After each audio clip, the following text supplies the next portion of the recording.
saudara sekalian, para orang tua, peserta didik SD Betani tahun pelajaran 2020-2021 dan juga anak-anak yang terkasih peserta didik SD Betani tahun pelajaran 2020-2021 dari kelas 1 hingga kelas 6. Segala puji syukur kita kembalikan ke dalam tangan Tuhan kita Yesus Kristus yang sudah memberikan segala berkat dan anugerahnya dalam kehidupan kita hingga hari ini. Kiranya damai sejahtera, anugerah, kesehatan, pengharapan, dan kekuatan baru menyertai kita semuanya. Amin.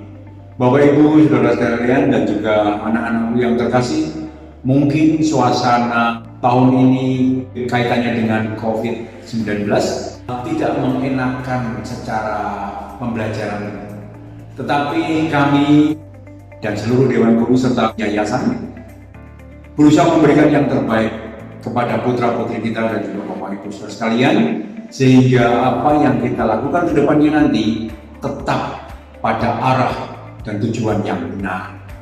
Oleh sebab itu perlu diketahui Bapak Ibu saudara sekalian dan juga anak-anak terkasih bahwa pembelajaran kita di tahun 2020-2021 akan menggunakan sistem pembelajaran jarak jauh atau istilahnya daring atau online.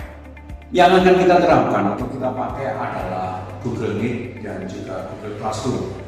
Penggunaan perangkat ini seluruhnya mengaplikasi atau mengintegrasikan seluruh program kegiatan belajar mengajar, baik itu daily task, tes, mid semester test, perencanaan pembelajaran, dan seluruh kegiatan pengambilan nilai menggunakan metode Google Classroom ataupun Google Meet. Jangan khawatir, semuanya sudah direncanakan dengan baik dan kita akan lakukan sebaik mungkin. Itu sebabnya kami memerlukan kerjasama yang baik dengan orang tua, supaya orang tua juga ikut berperan serta mendampingi putra-putrinya pada saat melaksanakan pembelajaran. Kami mohon maaf untuk ketidaknyamanan ini, tetapi situasi dan kondisilah yang memungkinkan atau mengakibatkan hal itu. Oleh sebab itu, sekali lagi kami mengucapkan terima kasih buat partisipasi dan juga kerjasama orang tua sehingga membantu pencapaian tujuan pembelajaran yang sudah mulai di sekolah dan juga diterimakan oleh para peserta didik. Terima kasih Bapak Ibu, kita tetap bekerja sama, apapun yang akan kita lakukan semuanya demi kebaikan putra-putri kita dan mencapai tujuan pendidikan, menjadikan berkat buat kita dan kemudian bagi nama Tuhan. Kalau dari Bapak Ibu saudara sekalian ada sesuatu yang akan diusulkan atau disarankan atau disampaikan kepada sekolah, jangan ragu-ragu untuk menyampaikannya kepada kami, Yayasan Anak Terang Indonesia Salatiga, kepada saya, kepala sekolah, kepada para wali kelas, dan kepada para Bapak Ibu guru. Semuanya akan kami tampung, kami bahas, dan kami bekerja sama dengan Bapak Ibu untuk mencari jalan keluar yang lebih baik lagi. Oleh sebab itu, mari kita tetap memberikan yang terbaik buat anak-anak kita. Tuhan Yesus memberkati. Semangat, semangat, semangat.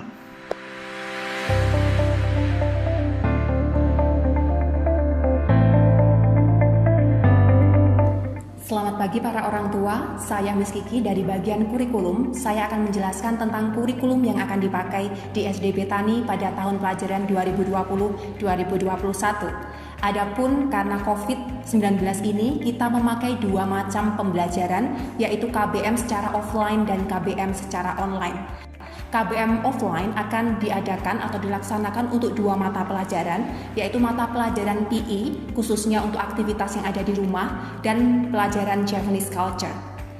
Kegiatan belajar mengajar online atau kegiatan belajar mengajar yang kedua itu akan dilaksanakan untuk semua mata pelajaran kecuali mata pelajaran PE yang sudah saya sebutkan dan juga mata pelajaran Japanese Culture. Adapun ada beberapa ketentuan sehubungan dengan KBM online tersebut. Yang pertama, hari pelaksanaan KBM online adalah hari Senin sampai dengan hari Jumat atau 5 hari kerja. Lalu yang kedua, jam mata pelajaran yang dipakai adalah pukul 8 sampai dengan 9.30 pagi dengan 3 jam mata pelajaran yang durasinya masing-masing 30 menit. Yang ketiga, mata pelajaran yang akan diajarkan maksimal 3 mata pelajaran saja setiap harinya, kecuali untuk satu mata pelajaran tertentu, yaitu mata pelajaran Mandarin yang akan dilaksanakan pada satu hari tertentu, yaitu bisa di hari Senin sampai dengan hari Jumat. Yang keempat, media yang akan kita pakai sebagai KBM online ini adalah Google Classroom, di mana semua mata pelajaran kita akan menjadi satu di dalam Google Classroom dengan salah satu fasilitasnya yaitu Google Meet sebagai perantara dua arah saat kita akan melakukan KBM online tersebut. Kami menyadari bahwa KBM online ini adalah KBM yang cukup sulit untuk dilaksanakan. Untuk itu kami perlu sosialisasikan apa pentingnya KBM online dan pentingnya waktu saat KBM online berlangsung. Yang pertama, KBM online atau tatap muka memiliki waktu yang lebih sedikit dibandingkan dengan KBM yang kita lakukan pada tahun pelajaran sebelumnya. Mengapa? Karena yang pertama, kami menyadari bahwa siswa belum terbiasa untuk mengikuti KBM online ini.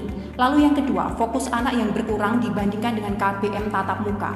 Untuk itu kami perlu menyampaikan ini kepada orang tua bahwa kami memerlukan bantuan orang tua untuk bekerja sama dengan kami dalam KBM online ini.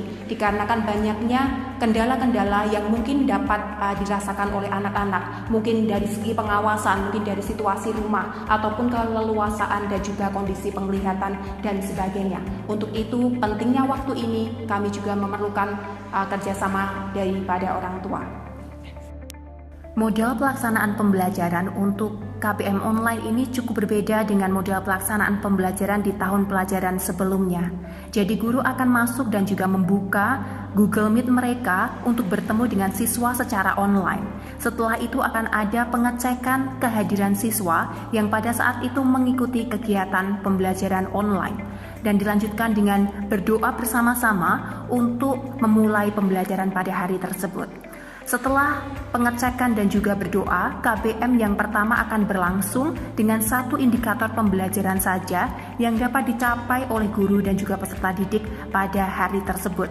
Dan diselesaikan dengan penutupan pembelajaran, yaitu evaluasi materi yang dilakukan pada hari tersebut. Setelah satu pembelajaran tersebut selesai, guru tidak akan langsung menuju kepada pembelajaran kedua, tetapi akan ada icebreaker yang dilaksanakan bersama-sama untuk memotivasi siswa yang ada di rumah mengikuti pembelajaran online selanjutnya. Oleh karena itu, icebreaker sangat penting dilaksanakan untuk memotivasi mereka sehingga pembelajaran kedua dapat berlangsung dengan baik.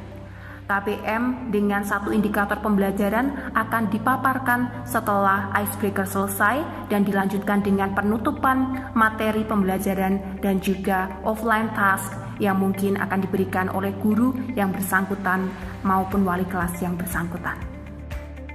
Saya akan menjelaskan tentang penilaian KBM pada masa pandemi COVID-19 ini.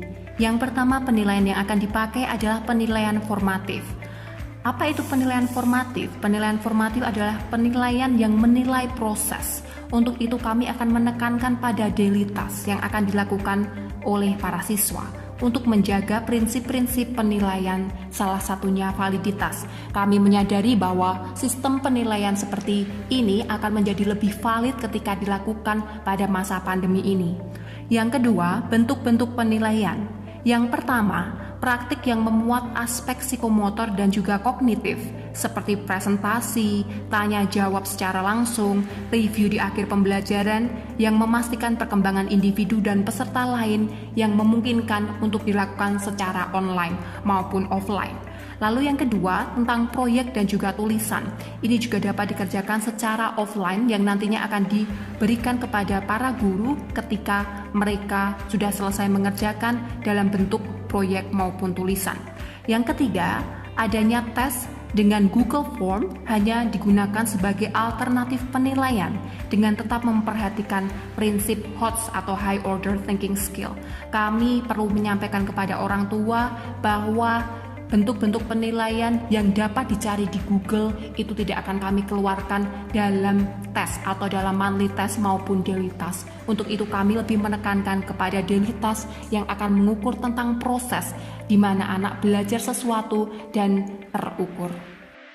Saya akan menjelaskan tentang bentuk penilaian dan prosentase penilaian. Dapat dilihat pada tabel yang sudah tersaji bahwa daily task akan memiliki prosentase sebesar 30% yang naik dari sebelumnya hanya 20%. Dikarenakan mengingat penilaian KBM di mana validitas yang dapat kami pakai yaitu validitas dalam bentuk daily task. Untuk monthly task dari 40 turun menjadi 30, sedangkan yang lainnya sama. Mungkin yang cukup berbeda adalah daily task untuk PE atau home activities. Di sini kami harapkan bahwa setiap siswa melakukan kegiatan fisik di rumah. Untuk itu penilaian akan dilakukan bagaimana siswa melakukan kegiatan fisik di rumah, dan apabila sudah dilakukan akan mendapatkan nilai yang memuaskan sesuai dengan rubrik yang akan diberikan untuk PE.